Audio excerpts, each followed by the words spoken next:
he's so calm and collected, which makes it even better. Yeah. Like he's not being aggressive. He's just right. You can tell he had time to sit and think about that and still is saying exactly what he wanted to say. And just liberally cursing at every other word. Like it's like he's talking to his boys. Right. What do you think the fine is on that? I don't know what it normally is, but a lot more than whatever it normally is. That feels like it could be a suspension. I think he might get a game. He said they fucked the game up and they're being dicks. Yeah.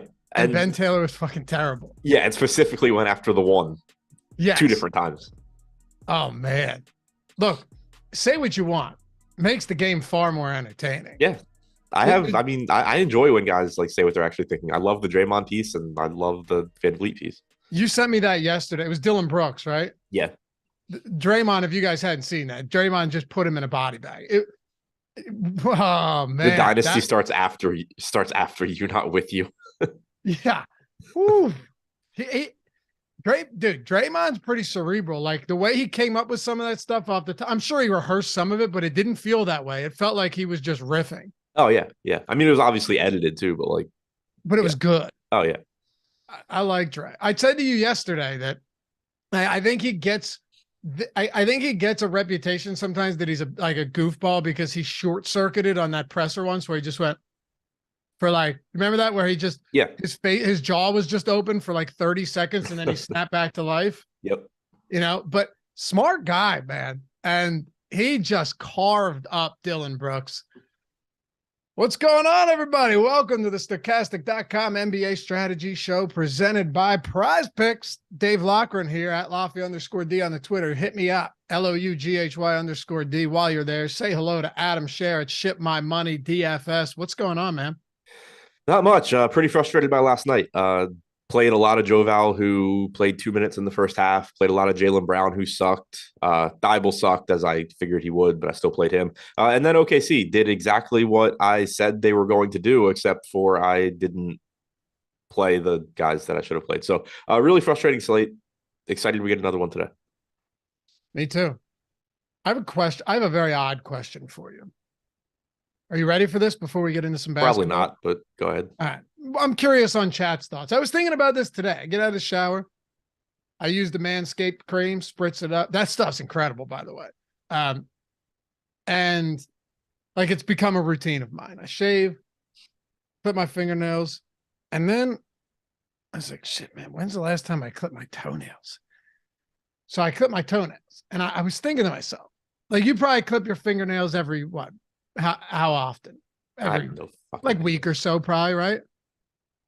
Whenever I notice I need to, I don't know. Right. But how often do you clip your toenails? If you had to think, like, honestly, just try and think of it. Probably more often than my fingernails because I bite I bite my fingernails enough that I don't really need to. Jordan, back me up here. If you're not how often are you clipping your toenails?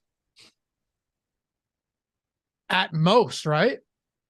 Like I usually don't clip them until I catch one in the sock when I'm putting it on. Yeah, I notice them if I'm going out and there's a chance I'm going to get laid. I'll be like, oh, I should probably make sure my toenails aren't going to stab. Yeah, you don't want to cut her ankle or something. Right. But it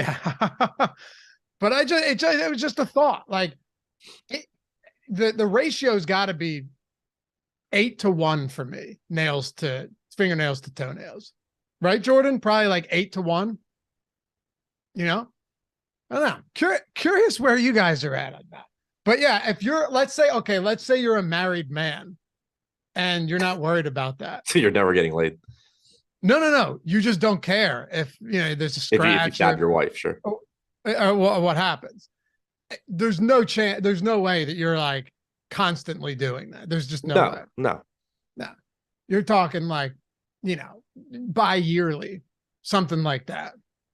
Anyway, what's going on? Hit that thumbs up. Just a question. I just thought about it today. I had the foot propped up on the vanity and it came to me. Stupid conversation, but I had to ask you. Dude, just bite your toe. No, come on, dog guy. That's outrageous. I've actually never bit my fingernails. It's an odd thing that people do. I've gotten better about it. Like I used to bite them a lot more than I do now. Like I probably went years without having to cut my fingernails. Really? Without having to clip my fingernails. Now I do like a decent amount. Like right now I could like they're starting, you're starting to get a little bit of white there. Like I could clip them. I probably clipped them like a week ago. But yeah, I used to bite them bad. Now I definitely clip them more than I ever used to have to. Like biting them down to the pink part? No, I mean I never like made them bleed or anything. Like okay, yeah. Well. it was kind of like somebody said in chat, like I would, it was almost like biting them for maintenance. We like, oh, this one's long, like, and you'd hit like all 10, right? You'd keep right, them, yeah, like I'd bite them all. you keep them. Oh man! All right. Anyway, happy to have you guys here. Hit that thumbs up if you haven't done so yet. Subscribe to the channel. Leave a comment down below if you're listening after the fact, if you're still here. And we try and at least read all of them. Try and respond to as many as we can. Not to mention, if you're listening in podcast form, show some love. Leave a review, a rating. That stuff, believe it or not, goes a really long way. Whether, Apple podcast, whatever it is, subscribe to the pod, tell your friends, all that good stuff. As Sotek said, atone for your sins. Hit that thumbs up. Bow down before the YouTube overlords and wash yourselves clean.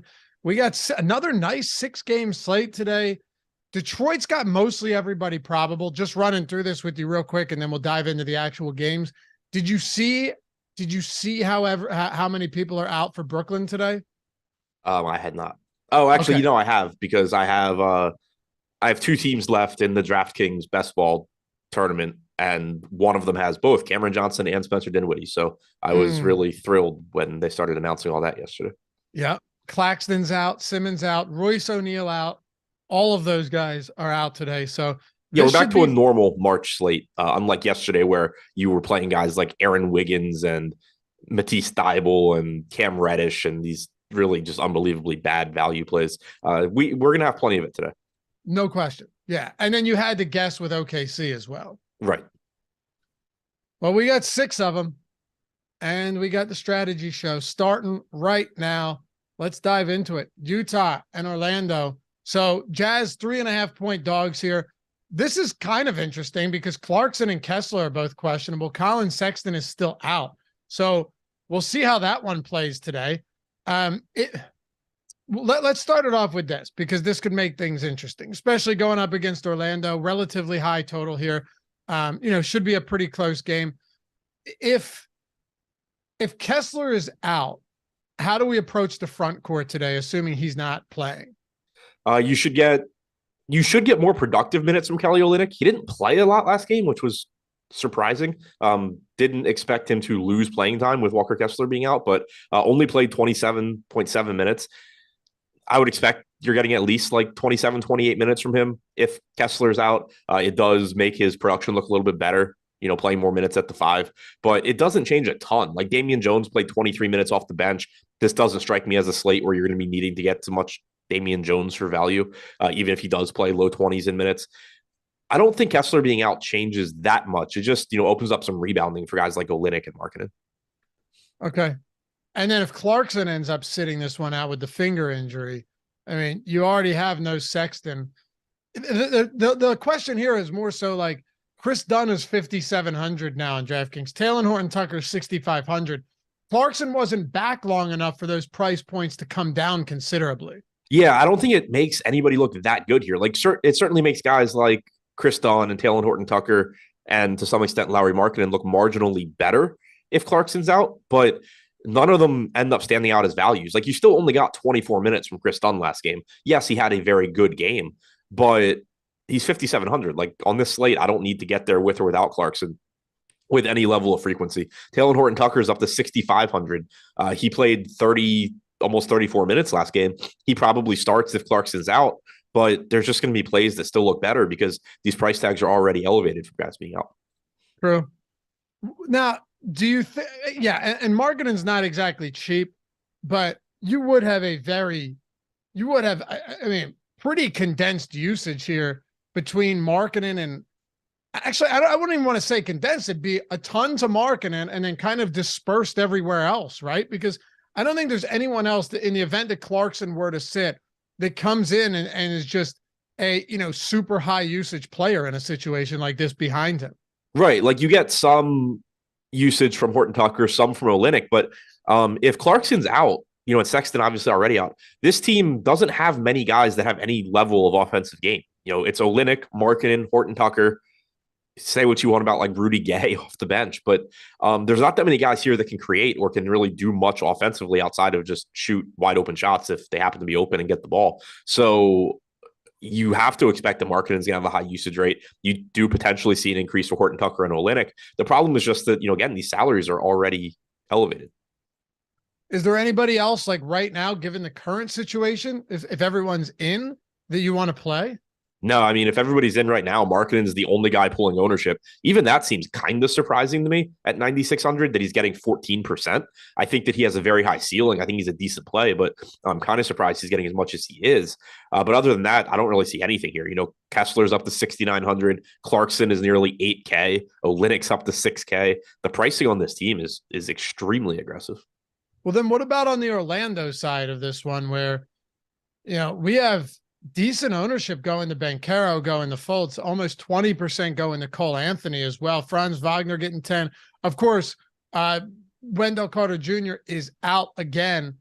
Mo Wagner had a really impressive game last time out, but he only played like 21 minutes in that one, coming off a 33-minute game prior to that. And now his price has come up almost $2,000 since we last talked about this team. Yeah, surprised Wagner didn't play more in that one because, like you said, he was playing well.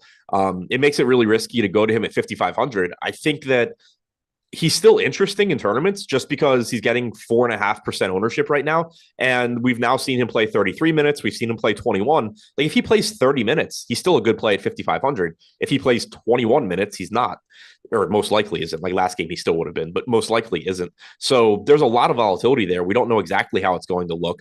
We did see Goga Batadze get pretty much all of the backup center minutes last game. He ended up playing 20 minutes. So that was a little bit different than we saw the game before, where Batadze played one half and Schofield played the other. You also got essentially a closing lineup that had neither of them. You had Banchero, Franz Wagner, Fultz, Cole Anthony, and Caleb Houston somehow in the closing lineup. So it's an Orlando team where we don't know exactly how that rotation is going to go.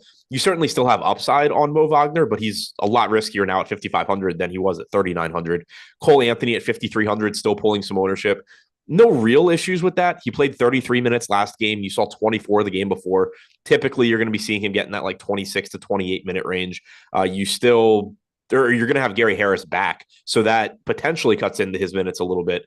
But more likely, first you're taking minutes away from Caleb Houston. So I still expect that you're getting like mid to upper 20s typically from Cole Anthony. Jalen Suggs should be moving back to the bench. He's not going to look very appealing. Franz Wagner, Paolo Banchero, Markelle Fultz, there is more usage available for them without Wendell Carter, but I think the pricing is pretty much where it should be on those guys. This is an appealing game in terms of teams that don't really play defense. I'm still just a little bit surprised by the amount of ownership coming into Markkanen on the Utah side, and then coming into Anthony, Fultz, Banchero here, just given that they are priced up a bit. Let's talk about Houston then and Indy. This is kind of a fun game to get into. 236 total. Rockets 9.5 point dogs here, so not a huge surprise by any stretch. But with Kevin Porter Jr. out, you've got Jalen Green's price point. He's pretty cheap. Listen, when Kevin Porter was out before, we saw Jalen Green get as high as $8,000. He's down to $6,400 today. You're talking about a Pacers team that is bottom 5 in defensive rating this season. They play at what? The 8th fastest pace in the league. Jalen Green, without Kevin Porter this year, 15 games, not insane numbers, but like 1.09 DraftKings points per minute is okay by me. 30% usage rate, fine by me. 20% assist rate, and you're getting him at $6,400 against a bad defense and a fast-paced team. Yeah, it looks like a good spot here. Like you said, he's cheap. He's 6,400 in those 15 games without Porter. 1.09 DraftKings points per minute, 31.3 minutes per game, 30.2% usage rate. So you have the upside for even more production than you were getting. But in a good matchup at 6,400, certainly understand the ownership coming into him. Yeah, it feels. My only question too is though, like what do you make of some of the odd minutes that we've seen? Did he get in some? Okay, so he had 2 fouls and then a third I'm just looking at some of the minutes that we saw from him recently. Last game was 37 minutes. The one before that, 27, but they were up by 100 points, and he never came back after his third rotation. That makes sense. Little bit of foul trouble against the Spurs. Yeah, I don't really think there's much to see there. No, I don't either. Because remember, he was out for a while too. So right. Not too long ago, he was being limited intentionally. What do you want to do with the rest of Houston? So I mean, Porter being out does open up some other stuff as well. Jayshawn Tate getting some ownership. He played 22.5 minutes last game.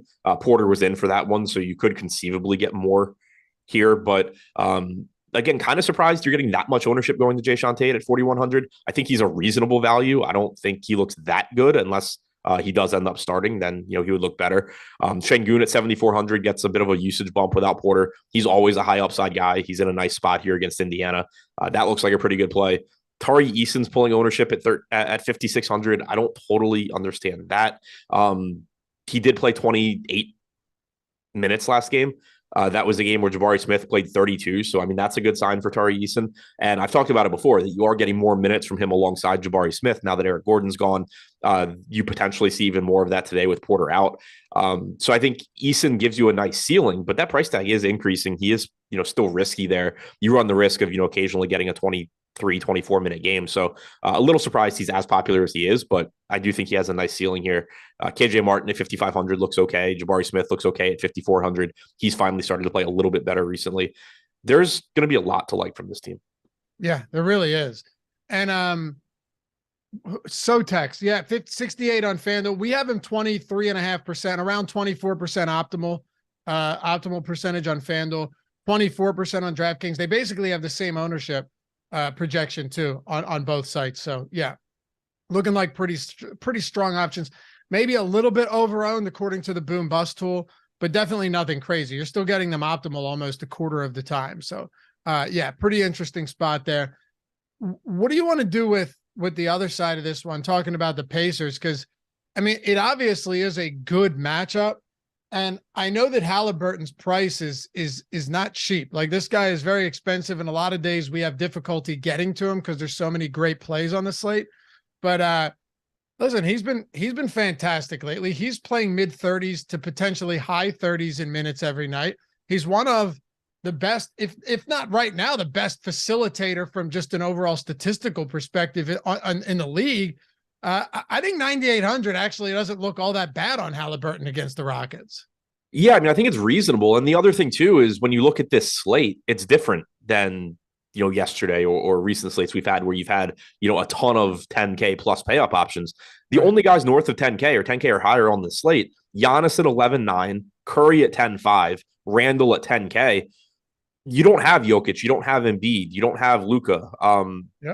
So it is relatively a little bit easier to get to Halliburton. You also don't have some of the other, like, you don't have Morant, obviously you don't have LaMelo, but like, you don't have Trae Young. You don't have these other guards. You don't have Harden. Like, you don't have these other guards that you're normally paying for in this range either. So it does make it a little bit easier than it normally would be to get to a $9,800 Halliburton. And as a result, that's why you're seeing 11% ownership, 11% chance of being optimal. It's a good matchup. It is, a more expensive price tag than you're used to. But like you said, he is playing big minutes. He is a very good point per minute guy. He's in a good matchup, and he just doesn't look that different than the other pay up options, most of the other pay up options tonight, given that a lot of the guys that you would normally be slotting ahead of Halliburton in that range aren't on the slate. Exactly. And I don't know if we can put any stock into it, but his last handful of games, his usage has been up considerably. So yeah, I don't really know what to read into that, because there hasn't been anything, Neesmith's been out, but who cares? There hasn't been anything that makes me think that should be sustained unless it's just Tyrese Halliburton deciding he's going to shoot more, which if that's the case, it probably will be, because nobody's going to stop him. Right. Yeah. I think you laid it out nice. If there was a time to play Halliburton at an elevated price point, it would be today, just given the lack of other options, the phenomenal matchup as well. I mean, just a great spot for Halliburton against Houston. You could see another big game. Behind him, though, look, Miles Turner close to 8K. Mathurin is 8K or 8%. I was like, holy shit, that happened quickly. That would be insane. Yeah. Sorry. That would be like the Kevin Huerter $9,400 slate or whatever it was. Oh yeah. He was. Yeah. Yeah, no, Matherin is $5,100. So I don't know. I mean, I think you could sprinkle some of these guys in a spot like this. Yeah, I mean, it's still a good matchup. Miles Turner gives you a nice ceiling. He was in foul trouble last game, but 7,800. He's getting a little bit less ownership than Alperen Sengun. That's a reasonable pivot if you want to save a little bit of ownership in that price range at center. You're getting a high ceiling from him. Buddy Hield at 6,200. Typically, you're getting a bunch of minutes. Only played 28 last game, but typically you can get a little bit more than that. It's just a matter of, does he knock down his shots or not? Matherin off the bench, 28 to 30 minutes. Typically at 5,100, he can get there. He's not a priority, but he gives you a decent ceiling. So I think Halliburton's where I get to first, but Turner, Hield, Matherin all look fine as well. And we do have Nesmith questionable again. If he's out, you probably get Jordan Nwora back in the starting lineup. Still only played 20 minutes last game, played 21 and a half a game or two before that. So still not guaranteed big minutes for him, but there is a path to more minutes if Nesmith is out. Talk about Charlotte and Detroit. Looking at the boom bust tool here, you have optimal percentage, you have ownership, you have the boom score, bust score, all that, the projections in there, like everything you need, leverage score. That's why we use this tool, and why we use like everything, like from the projections to the ownership and all that is all in one tool, plus optimal lineup percentage, leverage, ownership. And if you're trying to get 50% off a week, or a month, or a week and a month, or a month off, not just basketball, but every sport, use the link down below or the one Jordan's throwing in the chat, because that's what we're doing right now. We've had other promos out there. This is as good as any of them. It's 50% off everything for either the week or the whole month, whatever package you want, whether it's just basketball, sure. Or you're like, okay, I saw everybody raking with those tools during the All-Star break. And I watched the Hall of Fame segment and saw people that don't know a damn thing about MMA or PGA or NHL shipping tournaments. I'd like to try that as well. I'd like to throw my hat in the ring. Do that too. It's 50% off whatever, all of our tools, whether it's the boom bust tool, the top stacks tool for all of the sports that include stacks. Of course, you got baseball coming up. That's going to be here before we know it. MMA top fighters tool, PGA top golfers tool, all that stuff is massive, not including projections, ownership, all of the data, all of the projected stats that we have, you name it, across the board, everything. Plus the lineup builder and the incredible lineup generator, which is included in all those packages as well.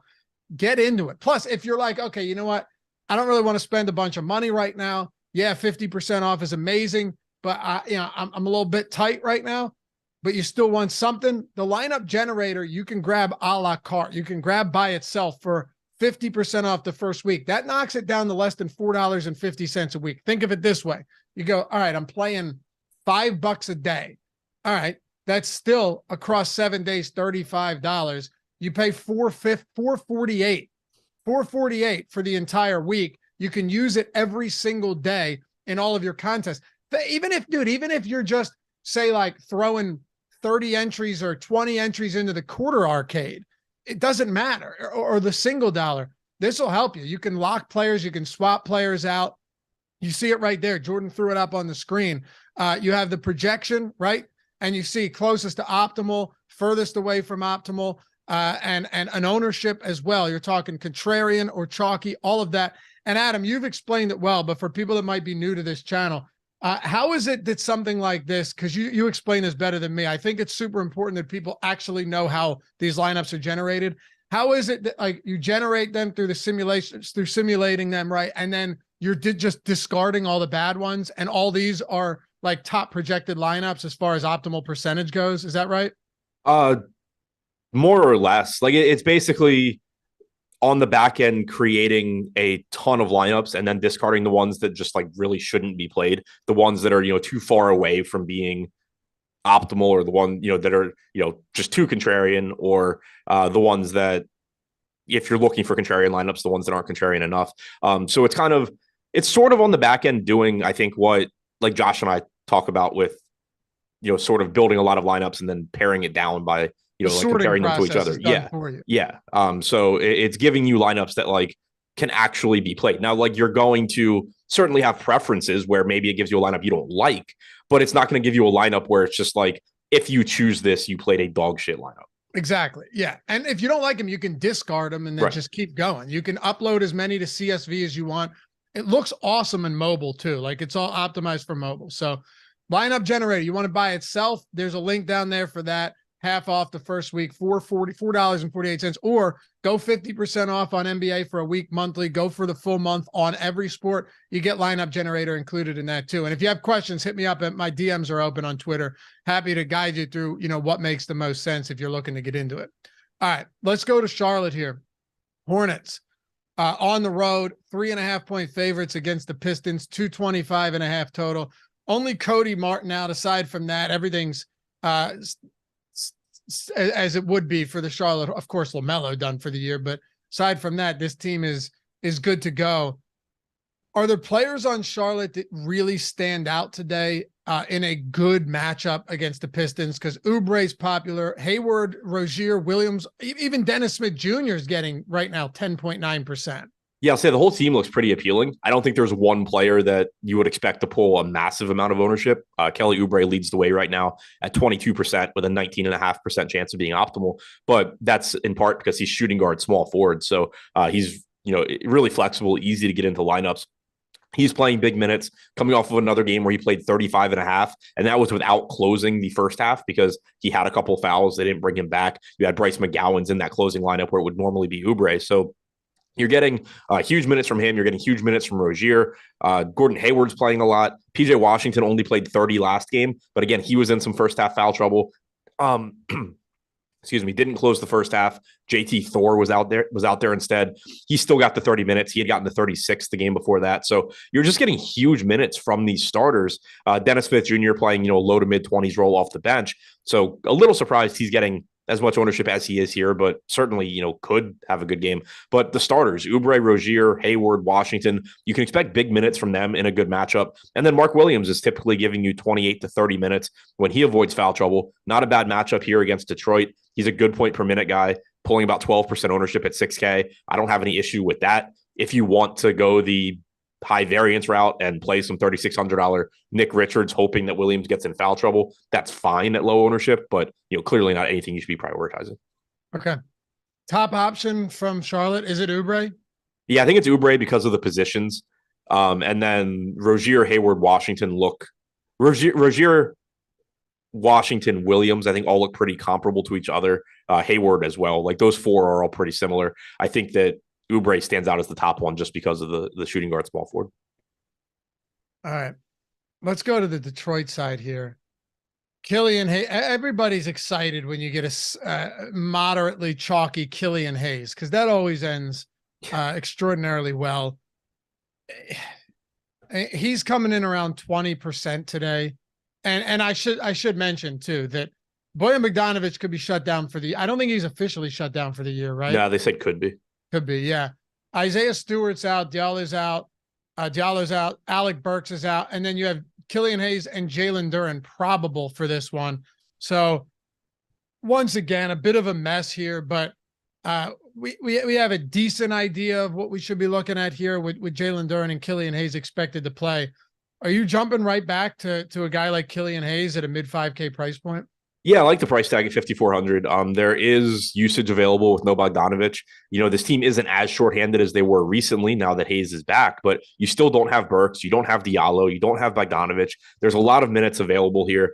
Hayes has played 478 minutes this year without either of Cunningham or Bogdanović on the floor. 21.7% usage rate, 36% assist percentage, a fantasy point per minute, despite a 38.2% true shooting percentage. This is like we were talking about with Jaden Ivey the other day when Hayes was out. I actually look at that sort of as a positive that the guy's getting a fantasy point per minute despite shooting about as poorly as you or I would.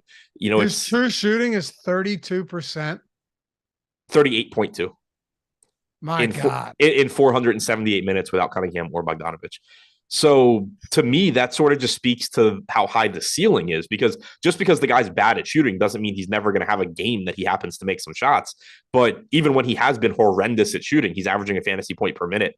He's 5,400. It's as long as he's in the starting lineup, which I assume he will be. I like getting the Killian Hayes. You have Jaden Ivey up to 6,900. He does take a hit With Hayes being back, you expect that to cut into his assist percentage a bit. But overall, 373 minutes without Cunningham or Bogdanovic, 1.11 DraftKings points per minute.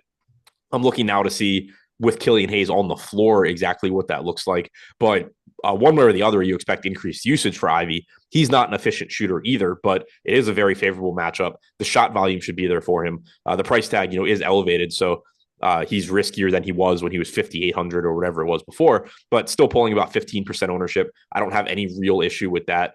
This is taking forever to load with Killian Hayes on, so may or may not get that information. But either way, high ceiling for Ivy with Bogdanovic out. Hayes being back makes me expect his assist percentage to come down a little bit. But other than that, we need to see. I'm curious what the starting front court is. We've seen Bagley starting alongside Wiseman. Does Wiseman remain the starter with Duren as the backup? Does Duren become the starter again? But I do think that it's probably a negative overall for the playing time here. We got 30 minutes last game from Bagley. You've gotten 35 the game before that. You got north of 30 last game from Wiseman. You've gotten 24 the game before that in the game he fouled out. With Duren in there, I expect all of the playing time to come down a little bit. You can still take shots on whoever's starting at center, and assuming Bagley is starting Bagley in tournaments, but Bagley's gotten more expensive. I do think the playing time probably comes down now that you have a backup center other than him. So I don't like the front court nearly as much as I have recently. Okay. Yeah. The whole Bagley price point, does that concern you? Yeah, it does, because one, it would concern me anyway. And two, the rotation recently has been where they're staggering Bagley and Wiseman with no Duren. With Duren back, you could conceivably see it where, Duren and Wiseman, and probably will see it where Duren and Wiseman split 48 minutes, and then Bagley's playing all of his minutes alongside them. So, expecting like 28 minutes from Bagley is probably more reasonable than, the north of 30 that we've been getting recently. Let's talk about Golden State and Memphis then. 3 down, 3 to go. Warriors. Still no Andrew Wiggins. So, yeah, Wiggins remains out. Everyone else is either good to go or probable. I think I mentioned this to you the other day, that the whole Curry thing, him returning from a kind of healthy hiatus and playing 32 minutes. You knew that he'd probably get back there. Played 35 minutes, dropped 40, had a really strong game. Obviously not as good a matchup as that one against OKC, although they did lose that one. So actually, here's a good way to look at this, or to phrase this question. You have Halliburton right now getting like 11% ownership. Actually, let me just sort our ownership projections by salary here. So among the highest price guys, Giannis is at 20. We'll get to him. Randall at 11, Sabonis at 14. He's almost 10K. Halliburton at 11, Markkanen at 13. Yeah. And then Curry's sitting down there at 7% at 10.5. Of course, he is more expensive than Randall. He's more expensive than Halliburton, but what do you make a 7% ownership on Curry today? I think it's pretty interesting in tournaments, because one reason that you typically have trouble getting to Curry is the same thing we were just talking about with Halliburton. It's that you have to start comparing him to Dame and Harden and all these other 10K plus, not only guards, but also players. And those guys just aren't on this slate today. So Curry only getting 7% ownership is pretty interesting to me. We have him with an 11% chance of being optimal, so going a bit under-owned here. Not the best matchup against Memphis, but likely to be a relatively competitive game. I like the ceiling that Curry's offering here. Me too. Bridgeline said DFS players could be doing a lot worse with our time. Ask John Morant. Yeah. Yeah, but I mean, ask Sean Kemp. Sean Kemp booked on a drive-by. That's odd. Here's the thing, though. You don't hear about what what DFS players are doing. They're not high-profile people like John Morant, Sean Kemp. Yeah, nobody cares when I start waving a gun in the strip club. Exactly. Like, what's going on behind the scenes? That's the real question. That's the real question. Yeah. You had it on your Instagram the other day, waving around an AR pistol and an AR stop, and nobody said a thing. I keep my Instagram private like a smart person. What? I said, I just keep my Instagram private like a smart person. Yeah. I think you actually ripped a few rounds into the ceiling and no one said anything. No, weirdly, when I go to strip clubs, they don't know who I am and they pat me down at the door. And prevent me from doing that. Yeah, it's odd. But like I said, it's lower profile. Lower profile. Yeah, Cred said he usually brings an RPG, right? But no one heard about it. Keep doing you, fellas. All right. Anybody, do you want to get to the Warriors then? Like, I agree with you on Curry. I think 7% in tournaments, just knowing that he has like 50 real point upside any given day, that this game should be competitive, makes him super intriguing to me, if nothing else. Yeah. Once you get what's that? No, go ahead. I was just going to say, once you get past that, what are we looking at? Yeah, I was just going to say, like, right now we have him projected as the second highest scorer on the slate behind Giannis. That's just typically not the case with him. So getting him at low ownership in a spot where like he's as likely as anybody outside of Giannis to be the highest scorer on the slate is just pretty appealing. Beyond him, there's not much that stands out. Draymond 6,300. I've already seen it come up in chat. I'm expecting some sort of fireworks between him and Dillon Brooks today. I'm clearly not projecting him to get ejected. Like situations like this have come up before. And my answer to it is like, whatever the normal odds are of a player getting ejected in a game, they're certainly higher today for Draymond and Dillon Brooks, but they're still like very, very, very low. Yo, I didn't even think about it until now that they were. When was that? When did that Dre thing actually drop? Yesterday. Oh man. Yo, this is going to be fun. It should be a good time. But from a DFS standpoint, I don't think you can't do anything with it. You're just going to be holding your breath for the entire game if you roster one of these guys. But for sure. I just mean from like a spectator standpoint, this is going to be, from a viewership standpoint, this should be fun. Oh yeah. It should definitely be entertaining. Is this a TNT game? Oh, that'd be sick. That'd be good. I mean, it doesn't matter. Like I've league pass, so I don't care. But no, but I just mean like when you've got it on national television, it just creates more hype. Oh, it's a TNT game. Oh, good. So we can get Barkley weighing in too. Yeah, this is going to be good. Oh man. Okay. I'll sit down to watch this one. Yeah. But go ahead. Draymond's pulling the most ownership from this team. I think that's fine, just given that he's 6,300. Doesn't stand out as a great player or anything. He's just going to slide in the lineups as the last guy in. Like getting the Curry. We already talked about that. Jordan Poole's down to 7,100. That's starting to get interesting. He's still getting minutes. The problem is just that he can't shoot. But he does give you some upside. I don't think you get there with a lot of frequency, but the falling price tag is mildly appealing. Thompson's priced up. He's pretty difficult to get to. To me, it's Draymond as like a last piece in, DiVincenzo as a last piece in, get to Curry as a strong tournament play. But there's not a lot that I love from this team. How much do you love from Memphis today? More than Golden State, that's for sure. Desmond Bane coming in at 8K, no issues with that. He was awful last game, but typically a very efficient scorer. You get increased usage without Morant. I'm surprised he's getting 38% ownership at 8K. That seems a little bit high, but I do think he's a good play at 8K. Dillon Brooks at 4,800 is fine. He somehow managed to fail at 4,200 last slate, despite taking more shots than every player on the team. That is just wildly impressive. Still has, a ceiling here at 4,800 if he happens to make shots, which he was terrible. Oh, unbelievably bad. I played a lot of him because he was 4,200 and playing without Morant, and I kept seeing his fantasy score not move. I was like, wow, is he actually like taking a back seat to these guys? And I go and look, it's like, oh no, he shot like 18 times. He attempted 17 shots and had 17 fantasy points. Yeah. He had like no peripherals, and he shot poorly. Yeah, 1 rebound and 1 block, 0 assists, 0 steals, 13 points and 5 fouls. Yeah, just an impressively terrible game from Brooks. The upside's still there. Like anytime you get a $4,800 guy playing north of 30 minutes that has the ability to shoot 15 to 20 times, there's a ceiling. The problem is just that it's Dillon Brooks. Jaren Jackson has gotten really expensive. He gives you a ceiling. You get increased usage without Morant. You get backup center minutes without Clark. You get a guy with massive block upside because that's who Jackson is. But he is also really expensive. Tyus Jones is up to 6,700. I don't mind getting there. He was disappointing last game as well, but he does average over 30 minutes per game without Morant. He's about a fantasy point per minute guy. I think this is a pretty fair price tag on him. Xavier Tillman's up to 5,900. He's playing a lot of minutes without Brandon Clark. You got 33 2 games ago. You got 32 last game. He does have power forward eligibility as well, which is nice. So I like this Memphis team, but they are all pretty much correctly priced. Their prices have adjusted with Morant being out at this point.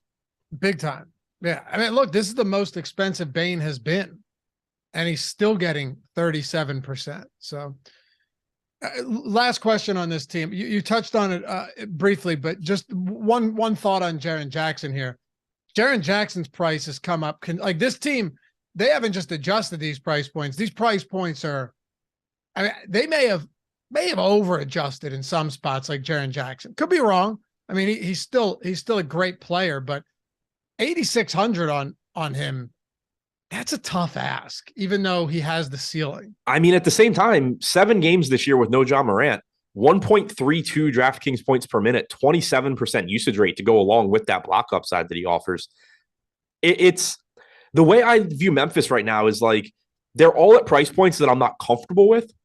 But if you made them like $500 less or $1,000 less, I would just be jamming this entire team. For sure.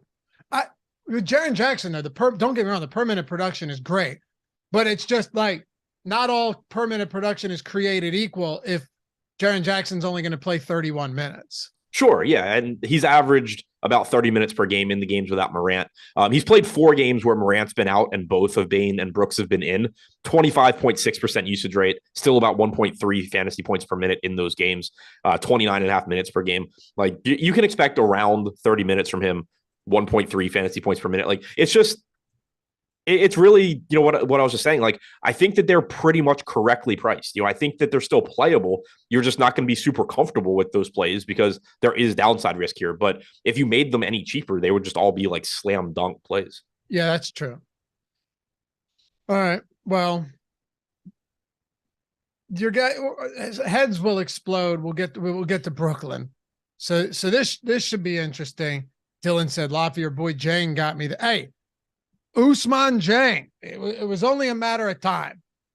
And I'll get to that super chat in a second. But we're talking Brooklyn and the Milwaukee Bucks. So before we do, let me at least tell you guys how you can get a free month of Stokastic Plus Platinum. Make your days a little bit better, right? Especially if you're new to this channel, you're new to the show, and you're going, man, I hear him talking about the boom bust tool. I hear him running lineups on the lineup generator, going over ownership, optimal percentage, all this stuff, all these other sports.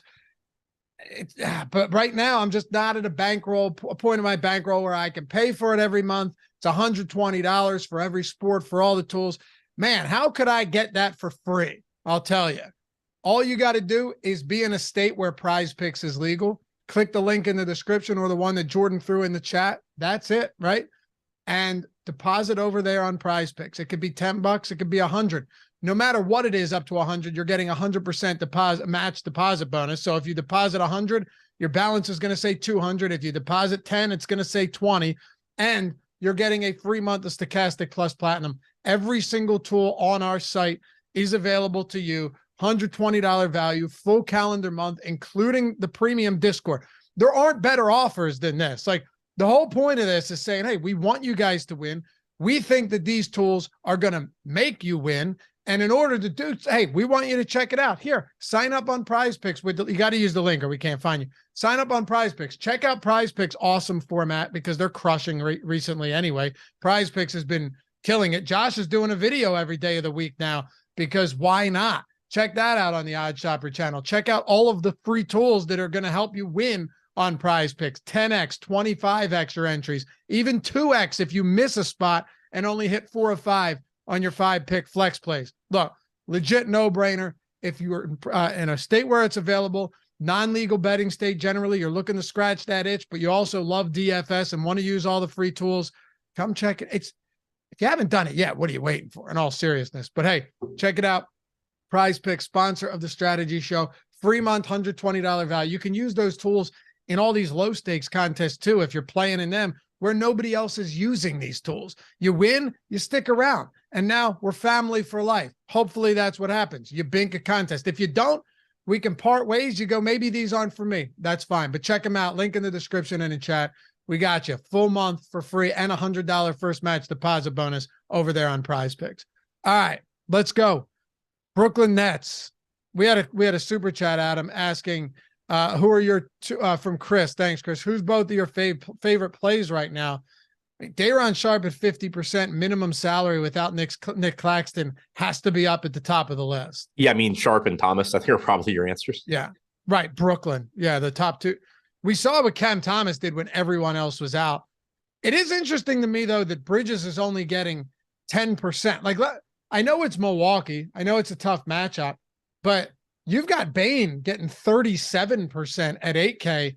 Bridges, without everybody else, already a pretty solid usage rate, been very effective since he came to Brooklyn at 8,500, getting 10%. Yeah, just throwing that out there. Like, he's getting very low single-digit ownership. Yeah, very high ceiling for him. There's just a lot of ways this can go wrong. Like, sure, 8,500. I mean, you can just play a decent game and not get there, or not be. Even if you do okay, even if you do well, you can just not be the best play. Like, he's going to lose to Jaren Jackson some percentage of the time, even when he plays well.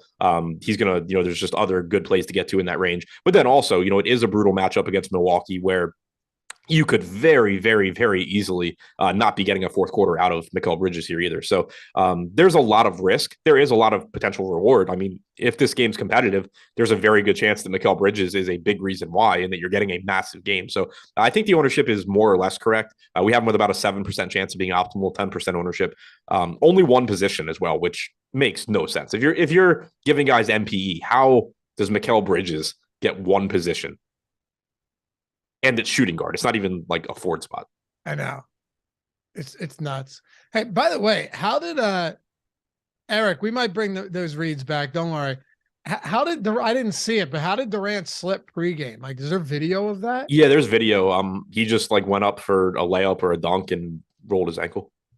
But was the court wet? I mean, I assume so. I don't know. I don't. There's not video of like a puddle or something. There's video of him just collapsing like a very tall, Langley, awkward person. Langley, huh? Is that a word? Lanky? Lanky? Yeah, there's two words I combined. What's the other one? It's lanky and there's another word that like means lanky, but I don't know what it is. A lot of Langley people out there in Missouri. Yeah. The reason I was asking, like, because they say slipped, I was just assuming like that's kind of an issue, right? If you're out there gangly, there you go. Kind of an issue out there if the court's slippery pregame and this guy you're giving all this money to that you just brought on has a bad ankle sprain. He's in a walking boot. Yeah, I mean it's not good. It's up there as far as most ridiculous things, with Miles Turner spraining his ankle on like a cameraman or something the first game of the season. Yeah, that wasn't good either. See, that didn't look like it. That's what I'm saying. That was not a slip. That's like, where are we getting slip from? Watch the video. What, Durant? Yeah, but Jordan put it up on the screen. That's what I'm saying. That doesn't look like a slip at all. That looks like he came down oddly because he's super Langley, and he went up. He went up weird. Yeah. Oh, hold on. What, like it was the slip going up. Yeah. Gotcha. Okay. Yeah. I was looking at him coming down. But yeah, it does look like he just rolled it, but right? It was going up. Yeah. I still don't see much of a slip there. It looks like he just tweaked it going up. Well, yeah, I mean, unless the reason he rolled it is that like it slipped when it hit the court and rolled. Yeah, like it could have slipped before that first step or on that first step that we don't really see. Well, but like when he rolls it when he lands, like he lands on his toe first. So like if he slipped there and that's why his ankle rolled, like that would make sense. But it's the left ankle. So it wasn't even it wasn't the foot he landed on that got hurt. Yeah, no, it's the one he jumps off of. Yeah, okay. That sucks. How else do we want to approach Brooklyn today, though? Sharpe to Cam Thomas. We don't even need to get into that all that much. Like, we've seen what Cam Thomas can do when you let him shoot. Yeah, there's clearly a lot of minutes to go around here. Cam Thomas is going to need to soak up a lot of the usage. He hasn't been in the rotation, but now you're missing the rotation. So he should be back. They're going to need his offense. There's not many other guys on this team that can do anything offensively. So he deserves a lot of ownership. Day'Ron Sharpe, very good point per minute guy. 3K flat, no Claxton. He deserves a lot of ownership. Edmund Sumner at 3,600. Somehow right now only projected for 3% ownership, but has a 26% chance of being optimal. So pretty good sign that ownership projections coming up. Sumner at 3,600 is going to look good. With no Kyrie it didn't take Durant off. But with no Kyrie on the floor this year, Sumner, I think, has been around like 0.9 DraftKings points per minute. I'm having issues with the site loading today. It doesn't work for me either. I've been trying all show. Yeah, 0.93 DraftKings points per minute in 509 minutes without Kyrie. That's not accounting for Durant at all, but Sumner's going to look like a good value here. Bridges, we know, is going to take on a higher usage rate. Finney Smith should get minutes for as long as the game's competitive. He's 4,200. That's a decent value. You don't expect much from him offensively. Like, he's not, it doesn't really matter who's out. He's not taking on a huge role on the offensive end, but he is still cheap. But Sharp, Thomas, Sumner look like three of the best values on the slate. Okay. Are you willing to get to like Nerlens Noel and non-Sharp lineups as a pivot there? You could. I just don't know how many minutes he can play. He played 18 last game. I'm curious to see who starts. Like, Noel was the backup behind Claxton last game. Do they start him? Because then you're probably talking like a 24-24 split. If they start Sharp, I would think you're getting more like 28-20 in favor of Sharp. How many games has Sharp played without Claxton this year? Let me see here. Can pull this one up easy. Unless you get there first. 4 games, 17.4 minutes per game. But you had Ben Simmons. I know. So that's another thing. That's another wrinkle. All right. And for if you're wondering in chat why I was mentioning that he slipped, it's because that's what all the reports said yesterday. I'm not just like assuming he slipped. The reports were saying that he slipped. I'm going non-slip. I'm saying that wasn't a slip. But all right.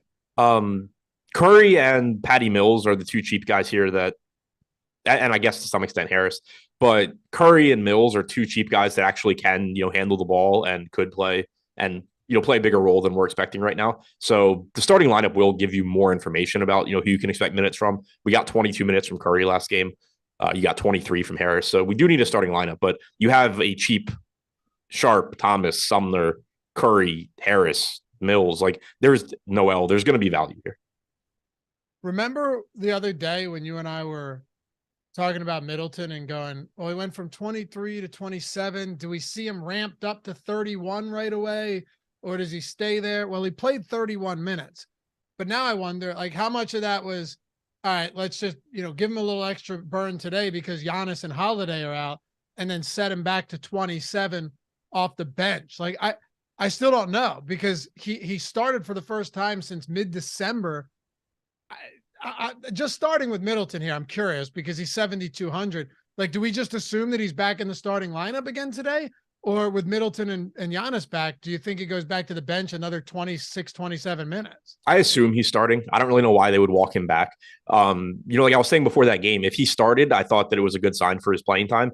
But you have to think about it like long-term for Milwaukee. I still don't think that Giannis and Holiday being out changed anything about how they're going to handle Middleton's minutes. Like, there's no way this team is that short-sighted that they would just be like, oh, well, we really just wanted to play him 26, but now we have to play him 31. Right, we have to against Orlando. Right. So clearly they were willing to play him 31. Like, that's where they were at anyway.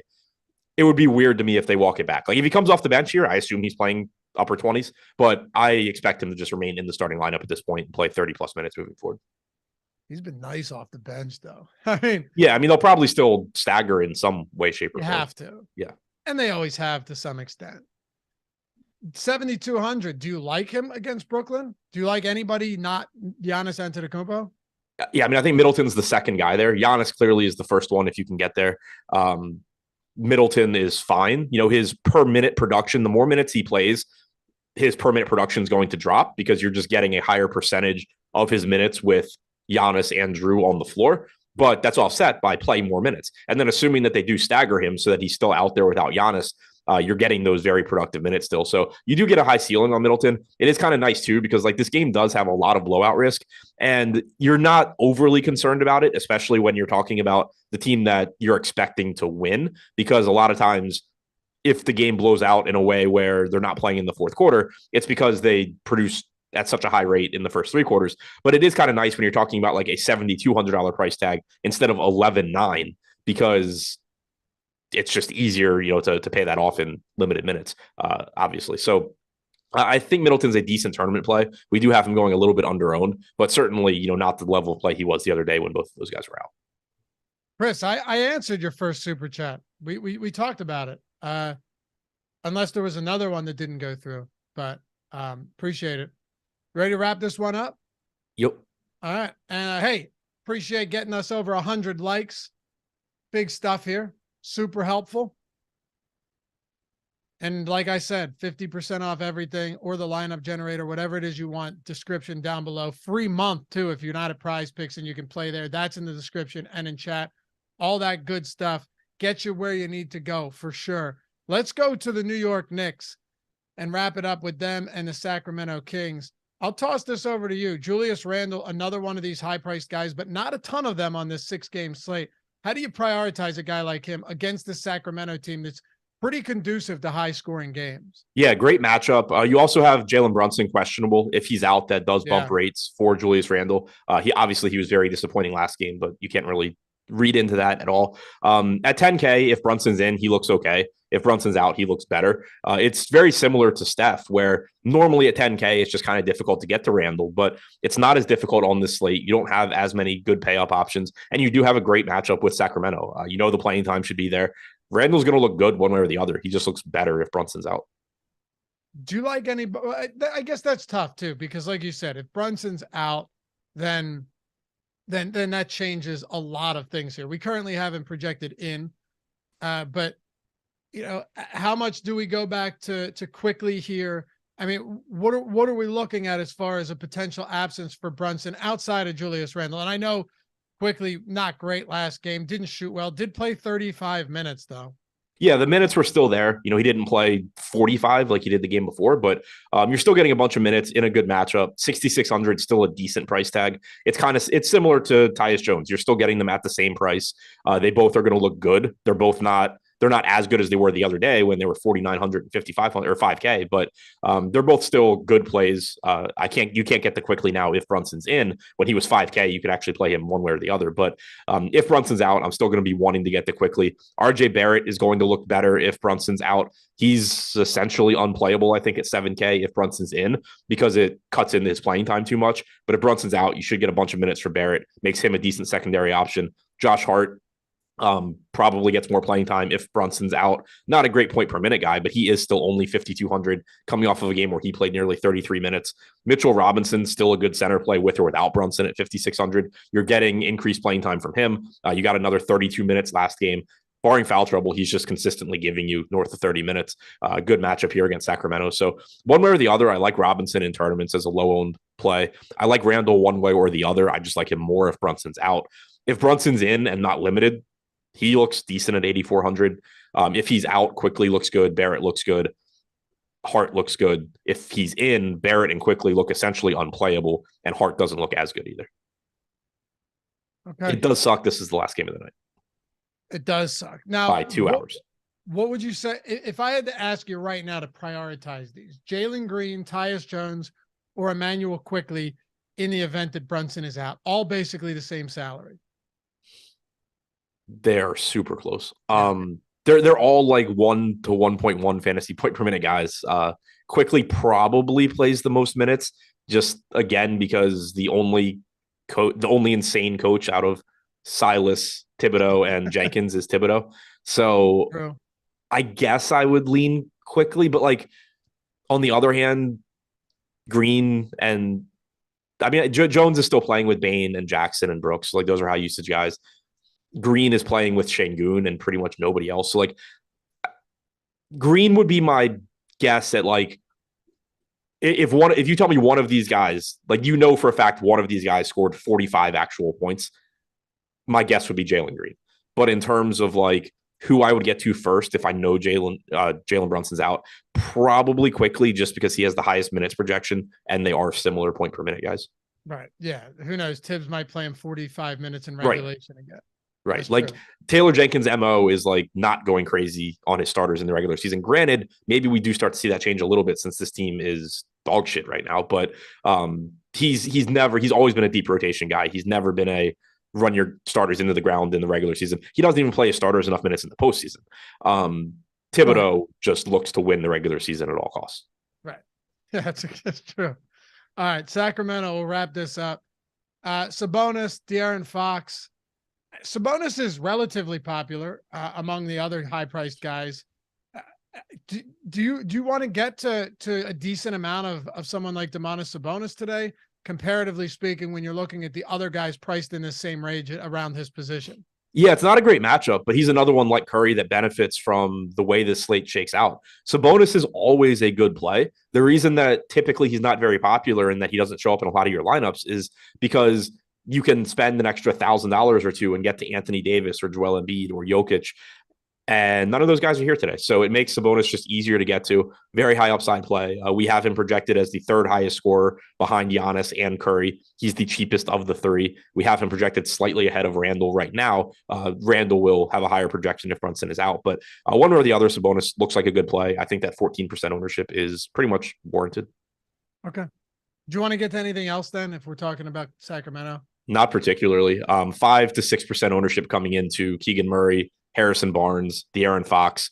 They're all just very self-explanatory. Like De'Aaron Fox is a really good point guard. He can have a big game. He's tough to prioritize when you have this range of Tyus Jones, Jalen Green, maybe quickly. Not a great matchup. So he's fine as a contrarian play in tournaments, but not somebody I'd be prioritizing. Same goes for the wings, Barnes, Murray, Herter.